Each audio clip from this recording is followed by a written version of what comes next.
Matt Dubiel for Alex Jones from the WCKG studios in suburban Chicago. We can't go to, the real Chicago. It's a little dangerous on the south side. It's nice and protected in the heart of Chicago where the Chicago Bears play.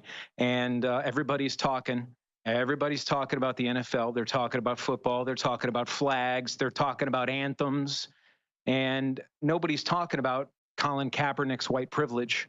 I don't believe in white privilege naturally because I'm white, so I'm in denial, and I don't really understand the concept of white privilege. Like, I don't understand the concept of many things, like why we all need health insurance and why health insurance should be mandatory.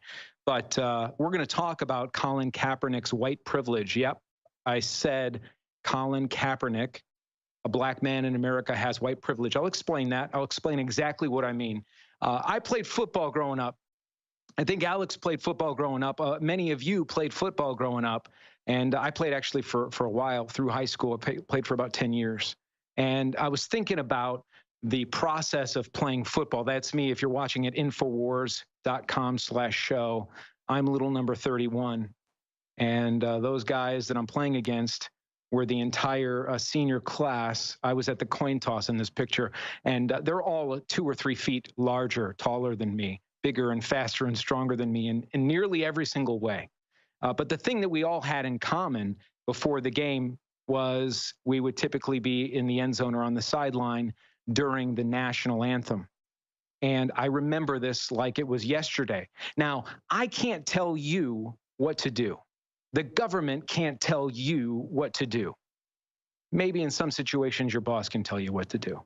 I'm not suggesting that I have the answer for what you should be doing during the national anthem.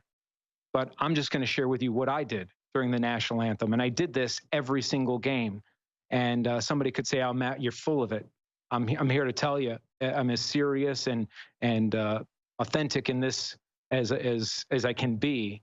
I remember it because I made it a point every single game. I'd stand there, I'd put my hand on my heart, I'd look at the flag waving, and I would think about how grateful I was for the opportunity to be born in the United States.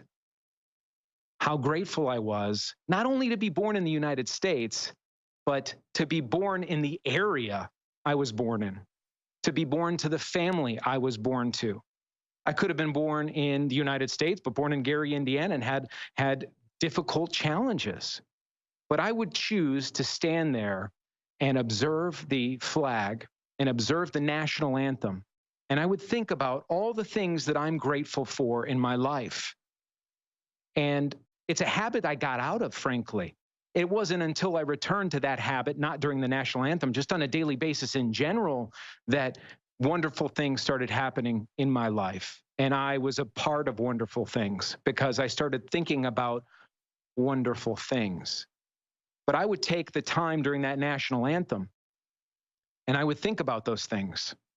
And I would spend that minute and 30 seconds or so thinking about all of the blessings and the gifts that were provided by people before me, by soldiers, by visionaries, by the people that built the railroad tracks, by the people that built the harbors, by all the immigrants, that the Japanese and the Italians and the brickworkers and the Irishmen and everybody that came before me.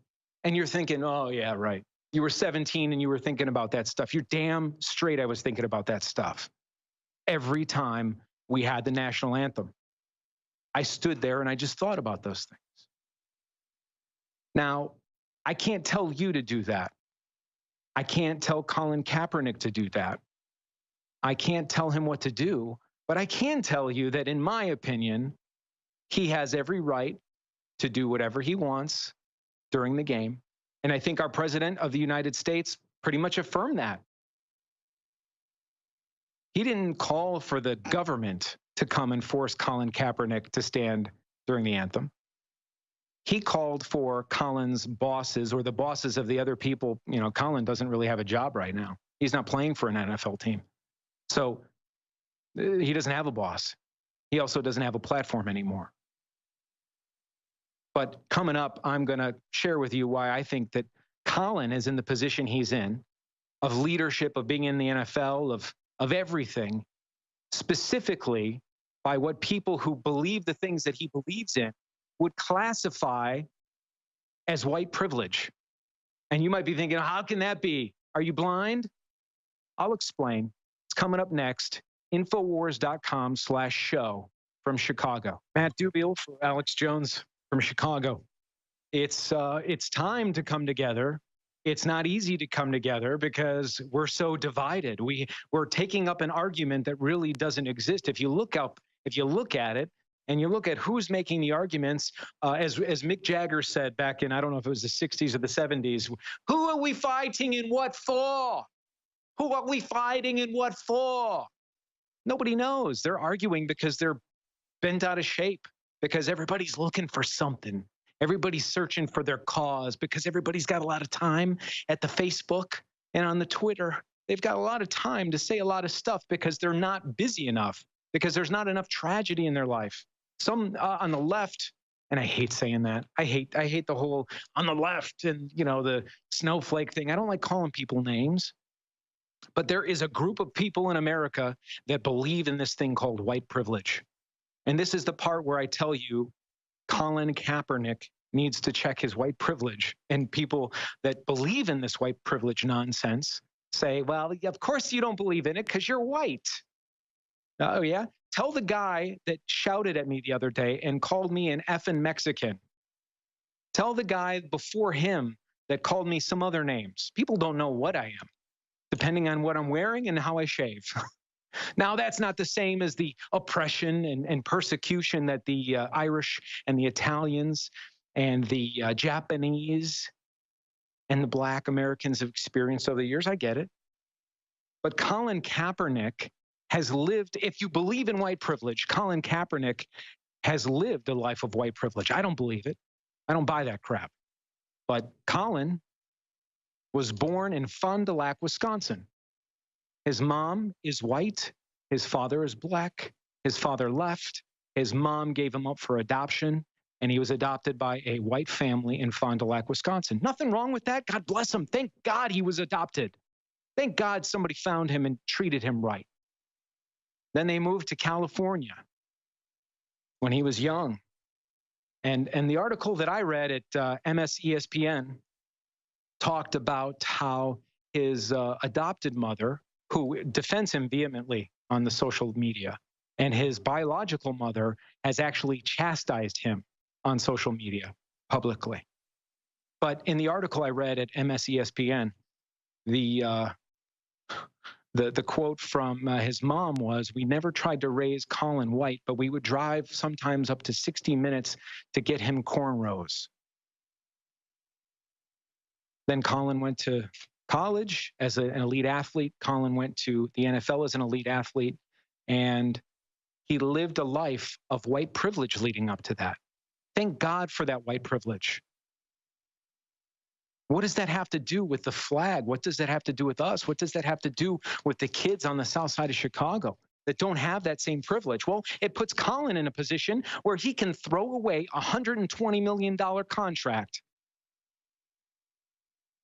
like it's nothing.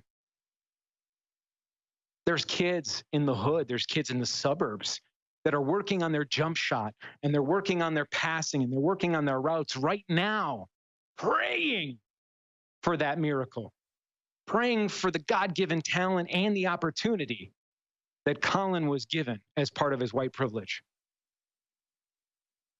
Colin needs to check his white privilege. And everybody else needs to watch carefully what everyone else does in the next weeks and months, because that's going to really dictate how this whole thing goes down. Thank God the president, in my opinion, has acted accordingly.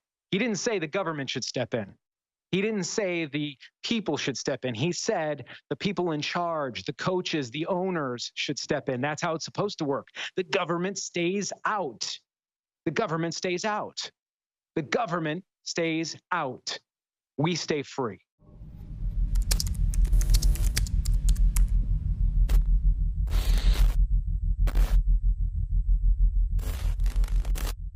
In ancient times, man roamed the earth in a constant state of hunting or being hunted. Introducing Caveman, where cutting-edge science meets ancient super nutrients. Secure your bottle right now at InfoWarsStore.com.